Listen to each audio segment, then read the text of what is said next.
it's time for the B-Line, where we bring you all the behind-the-scenes action. And this weekend, we've been in Lenzerheide. Let's take a look at the headlines.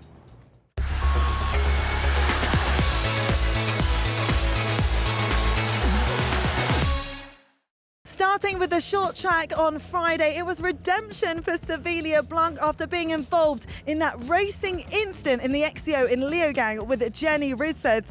It added fuel to the fire and she ended up winning her first ever short track elite race.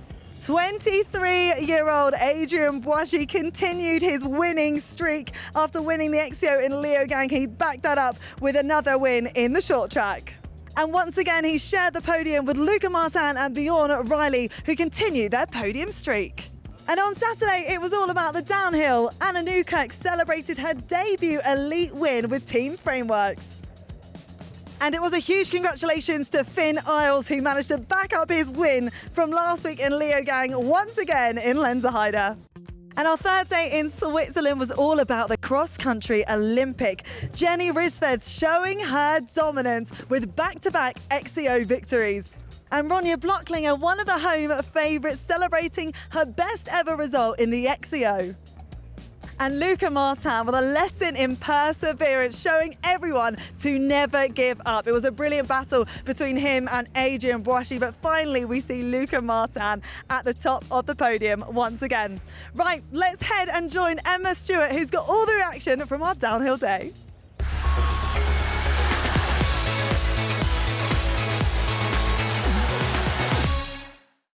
Okay, Finn, second victory, back-to-back, how does it feel? Feels really good. Still kind of can't believe it.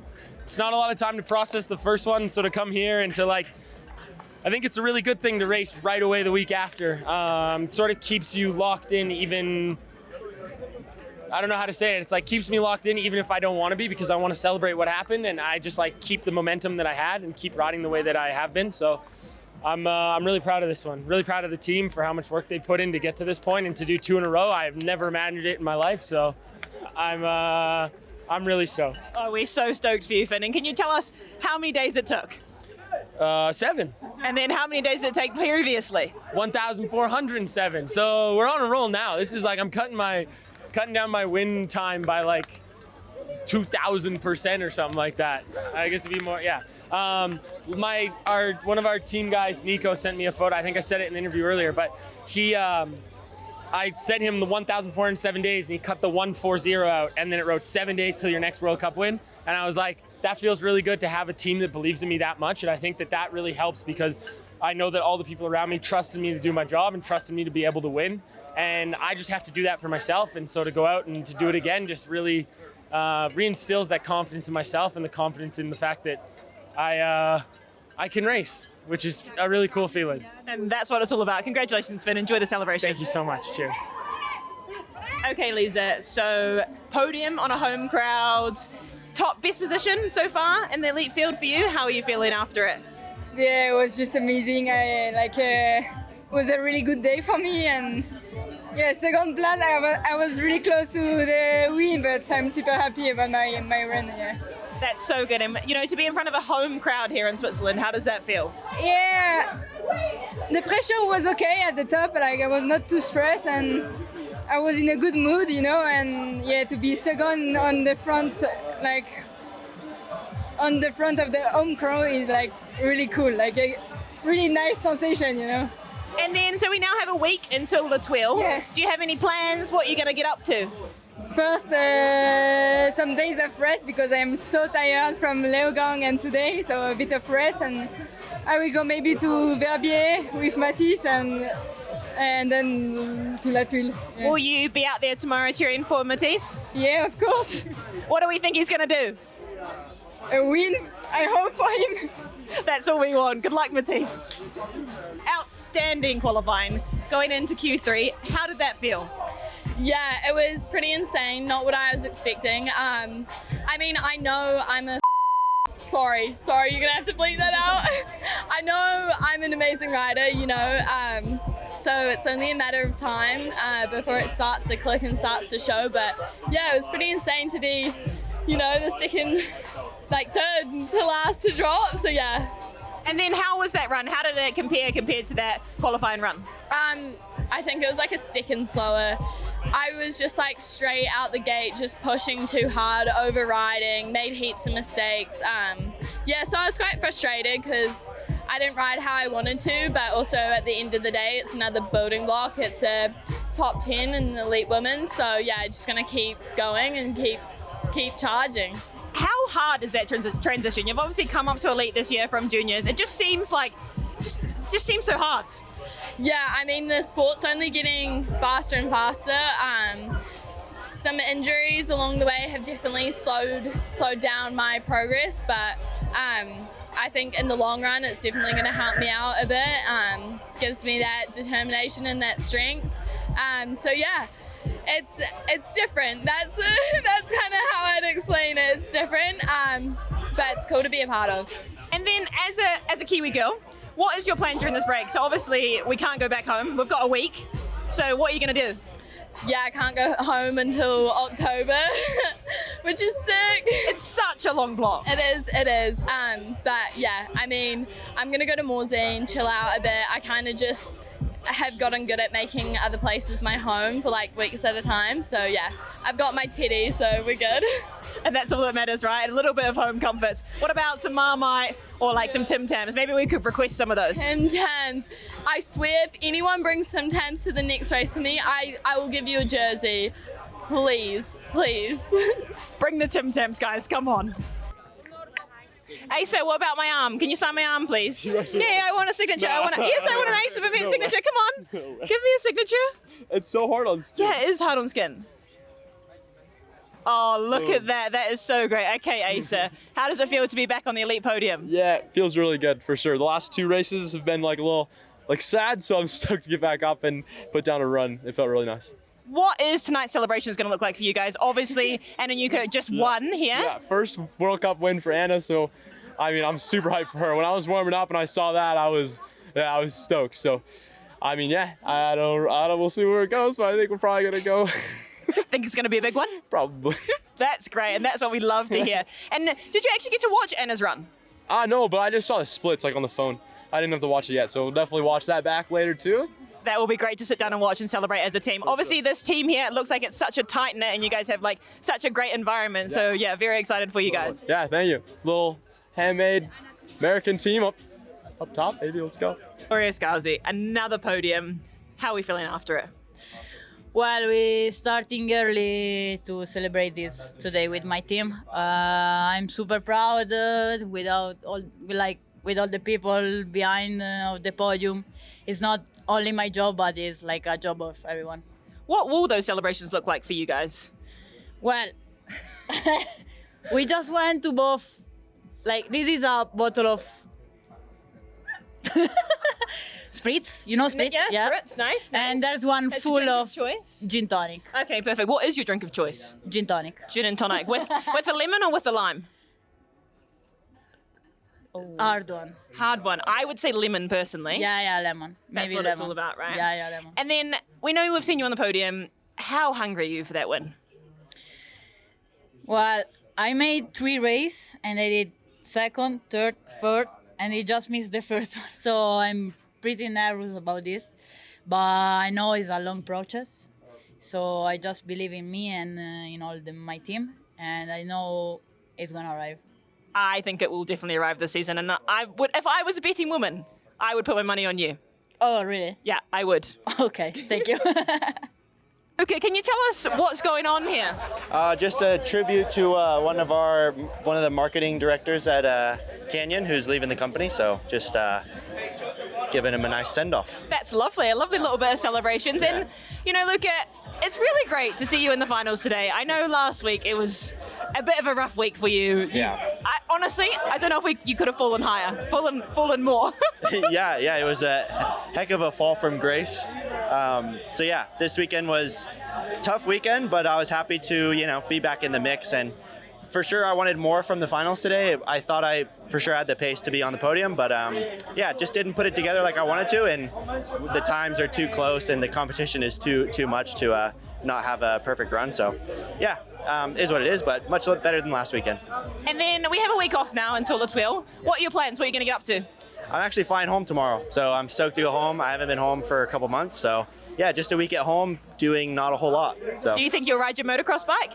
maybe, we'll see. I'll see what tracks are open, but I would like to. Is your brother Walker Shaw going to be there as well? He will, yeah. I think he's picking me up from the airport, or at least he better, so yeah, should be good. That will be great. Well, we look forward to seeing you in La Tuile. Yeah, thanks. How does it feel to be the girlfriend of the fastest man today?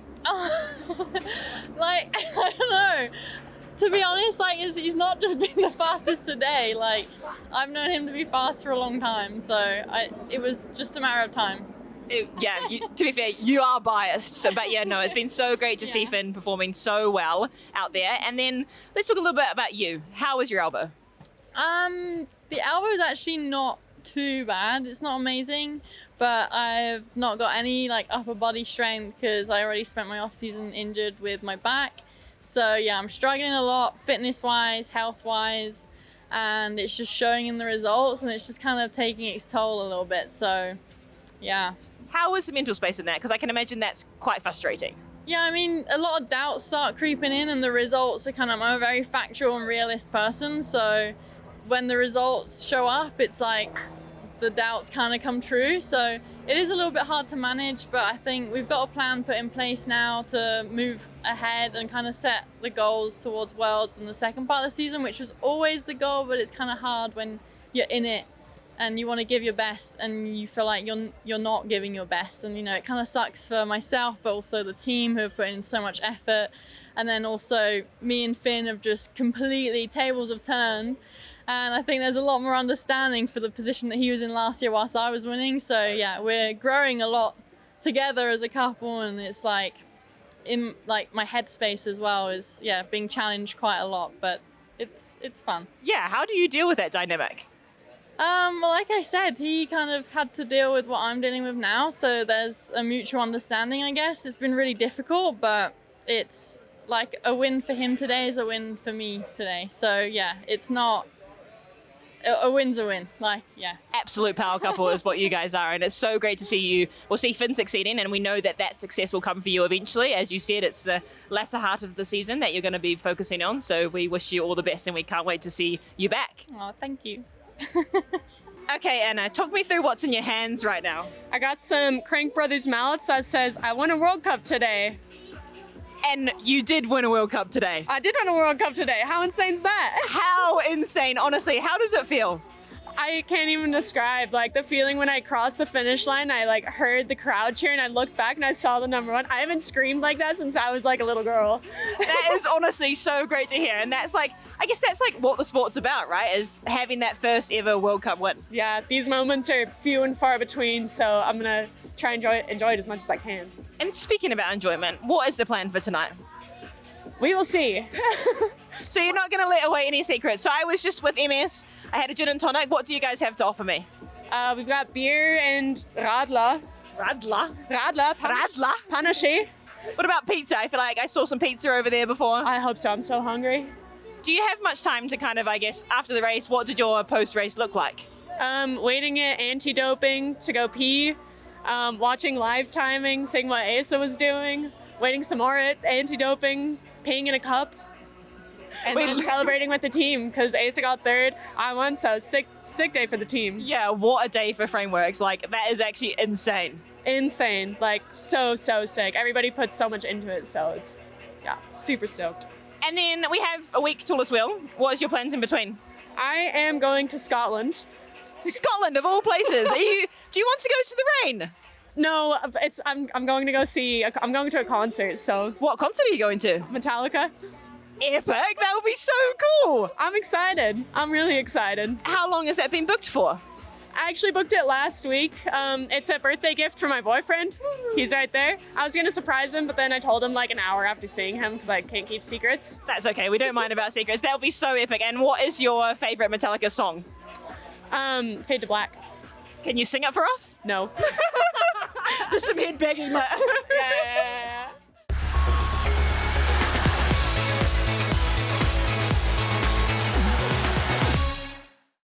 Adrien Boichis, thank you so much for your time. What a weekend it's been for you. Oh my word.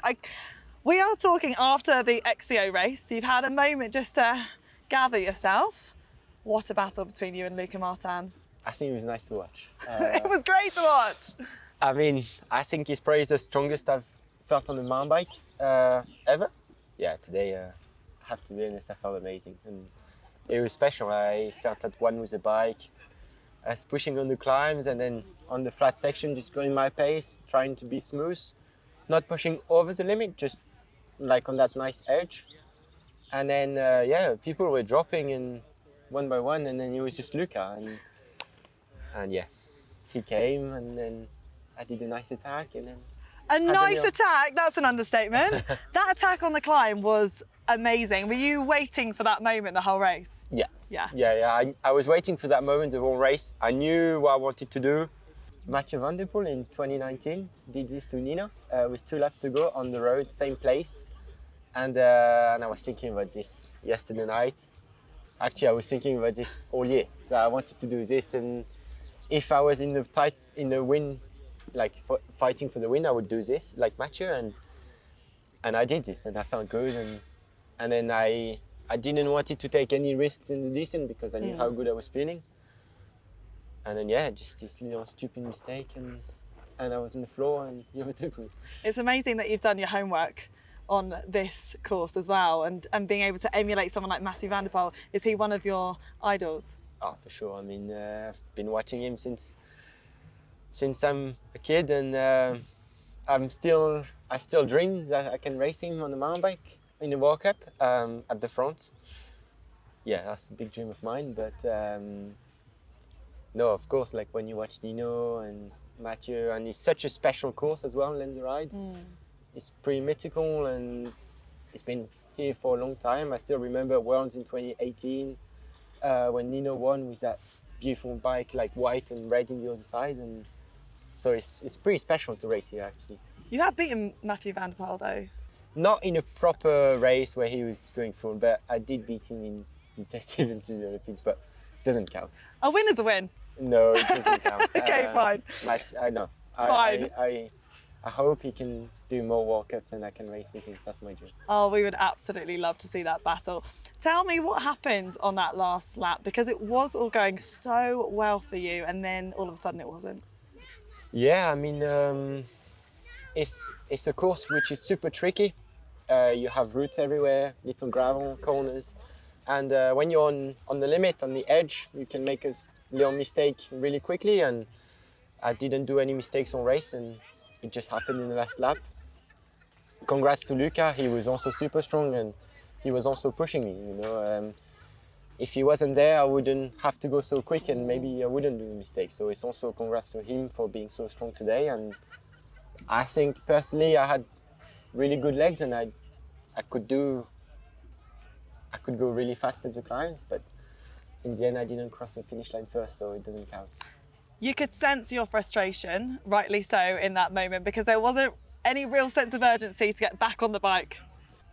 I was such in a flow state, I think, in this fine line where I feel at one with the bike and I feel like I just navigate, and it's almost a tunnel vision where I don't really see anything what's happening, and then poof, you crash, and then yeah, you're a bit lost, and then Luca passed me and I knew the race was over. So it was, I have to be honest, it was hard to be motivated to go fast until the end. No, I can totally understand that. What is different about this season? It's your first season technically racing elites, although we have seen you in the past couple of seasons. Tell us a little bit about what's been going on, because you're only 23 years old. Yeah, so I had a good year in 2023 where I won the overall both short track and XCO in under 23. And I won 7 World Cups. So we made the decision to step up to elite in 2024 with this little dream of qualifying to the Olympics in Paris, in my own country, where we knew it was maybe not realistic, but we still wanted to try and to see, because also I could still do the championships in under 23 and fight for the World Championships that I didn't have at the time. But unfortunately, I came to Brazil 2024, which was a qualification races with, I think, amazing shape. But I pushed my body to the limit to be in top shape, and unfortunately the travel to Brazil and how hard the conditions are over there, and it was also new for me, and and I got really badly sick there and still tried to race. I passed out in Maripora and crashed in the pit zone and didn't stand up, and then I did the Russia with what I had was really far away from my level at the time and finished 9th and 16th, and then came back to Europe and realized I had some real big issues actually. So I had to stop for 3 months fully off the bike, where pretty much 1 month I couldn't move. I was just in my bed. Why was that? Yeah, it was some really severe health problems at the time, and super special to think that in that time both Specialized, Factory Racing and Red Bull Baumann gave me a contract for the years after, which is something I remember forever and something I'm grateful for. And that really kept me, I think that helped me so much, because that helped me to stay patient, to not do any stupid mistakes coming back, to take my time, to allow my body to take the time to come back, and it took a long time to come back. It wasn't until maybe March or April in 2025 that I was feeling like myself again. Wow. And so, yeah, 2025 I came back to racing on the road and on mountain bike, and was my second year elite, but yeah, I only did 2 World Cups before, so. Yeah, you're counting this year as your official first year elite, right? So this year is my first year where I'm officially elite, but yeah, we can say it's my second year elite. Yeah, you have been racing up for a little while, and you've been so strong, especially this season. I was speaking to your teammate Christopher Blevins. He was saying it's only a matter of time before they saw you on that top spot, which you managed in Leogang in the XCO. How did that feel for you to finally be up there? Because you've watched your teammates do it previously. Yeah, I mean, I believe in myself really hard, and I believe I can be good in cycling.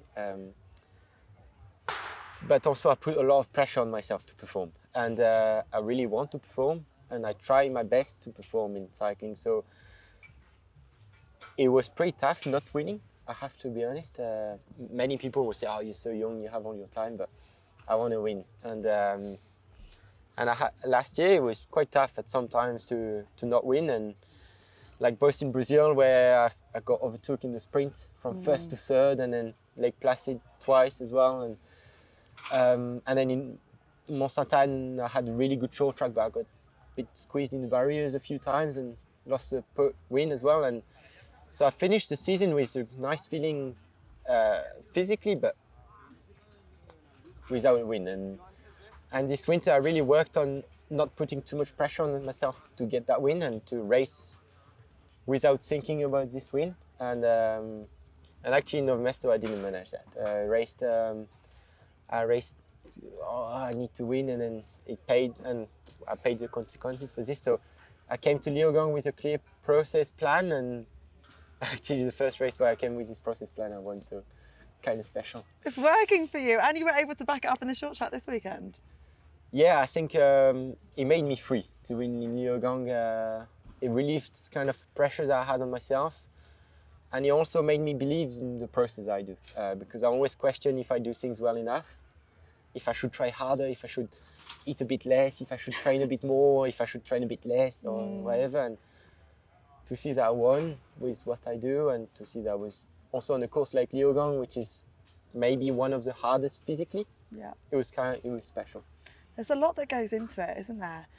What's it like behind the scenes at Specialized with you and your teammates? Do you hang out a lot together? I think it's a lot more relaxed than what people would think. It's just 3 friends. Like Martin came back from Korea and just spent 2 weeks with me where I lived, and we went riding. One time we stopped and we went swimming in the sea in mid-ride, and I got stung by a jellyfish. No, you didn't? Yes, on my feet, and I still have the scar. So yeah, I think why we perform is because we managed to still train quite hard and but always in a fun way. Like for me, it's never felt like work, and I wish it can stay like this for as long as possible. You're living the dream, aren't you? Yeah, for sure. It's my dream. It's what I've dreamt about, and I'm grateful to have this life. You working with Martin Vidari and Christopher Blevins, clearly you all get on really well, but when you get to that start line, you just have to push those emotions aside, right? If I had to choose for anyone else than me to win, I would choose Martin or Chris or Victor. But of course, I would choose me first. But and also to see how happy the team was for me to see me win in Leogang was something super special. Like something I will remember forever. Everybody came and hugged me. Everybody was genuinely happy for me. And yeah, this stays in my heart. And no doubt Victor Koretsky was cheering you on as well and watching along. Yeah, he sent me messages. I still remember last year when we spent the full week here and he finished first in the short track, and I learned from him last year, and I managed to win this year also thanks to him. And fortunately last year he broke his wheel here, but he was also flying, and I made sure every time I came on that little section that I would be quite clean and not hit that rock. You can learn from his mistakes. Yeah. How is Victor Koretsky getting on? I think he's training really well. It was a crazy accident and a horrific fracture. I think his shape and level is really good, but he's building the strength back into shoulder and in the whole arm, and but normally we should see him back in Andorra. Oh, fingers crossed. It would be good to see him back out there. And great to hear that he's on his way back and coming into form again. How are you managing your calendar, Adrien? Because we're loving seeing you on the mountain biking, but you're also very much a road athlete as well. Yeah, I'm super lucky to have the chance to do both with Red Bull, Boran's Grow Team and Specialized Factory Racing. And I think this year it's worked well. I've done already 27 race days on the road, and I've learned a lot. I started racing January to May, and I think we're still figuring out the process. Some things are working, some things a bit less, but hopefully we can improve year after year, month after month, to figure out what works for me and to make me a better athlete. Do you have any spare time to do anything other than be on your bike? Last year, so there's 52 weeks in the year, and last year for 40 weeks I was away. Wow. Between training camps, races, training camps, races with both teams, and so during these 12 weeks I still need to train as well. So when I'm at home I try to relax as much as possible. I like to paint with my dad. I've started building Legos. Love that. I play chess a bit with the team. We have Denis who started to play chess and he's going to beat me. But yeah, also just spending time with my family when I can, or riding with my brother, or also just going for dinners or seeing friends. But yeah, cycling takes a lot of my time and it's also my life. Yeah, cycling really is a full-time job for you. I've got to ask though, what do you paint with your dad? We paint abstract art, so it doesn't really look like anything, but some things that he's done and he's shared a bit to me, and when I have time I really like to do it. And I can decorate my apartment, it's quite nice. Oh really? On the walls or on canvas? So it's hard to say in English, but it's like maybe this size sometimes, and then you put it on the wall. Or I also do some small ones I put together. Oh, that's a really nice way to express yourself away from the bike, because it is important to be able to switch off, isn't it? Or not? I have to be honest, I never switch off. I always think about cycling. But it's nice to be able to have some time where it takes your mind off, let's say, and to have something that stimulates your mind without it being cycling. But I was still thinking about cycling quite a lot. I think about it, I live it, I breathe it, I dream about it. And speaking of dreams, what is your dream? Because things are going so incredibly well for you in the World Cup. Where do you go from here? My dream is to be sponsored by Red Bull on the mountain bike. And my dream is to extract the most potential that I can have out of my body. If that means winning a big race, it will be nice, but I just want to make sure that over my career and the next 10, 15, 20 years, I can improve as much as possible and be to my full capabilities, and and try and do things smart, but also try and push to the max with still being smart, because if you train too much you won't be as good. But so yeah, I want to try and do things as good as possible and see where it takes me. Maybe it takes me to win big bike races, maybe it doesn't, but I don't want to end up my career with any regrets. Is there any particular rider that you would love to beat? Not really, I don't think. I think there's riders I would love to race with, and it would be special to be a part of the race, but I don't wake up thinking I want to beat a rider. I wake up thinking I want to extract the full potential of my body. Fair enough. We have got a couple of weeks away from World Cup racing, so what are you doing? Can you switch off? So after Andorra, I'll have a 3-week training camp, a road race, and then building up to Ligier and World Championships. Wow, it's non-stop for you. Where I hope to be in my top shape, yes. Well, best of luck for the rest of the season. We are absolutely loving watching you, Adrien, and thank you for your time. Pleasure. All right, cheers.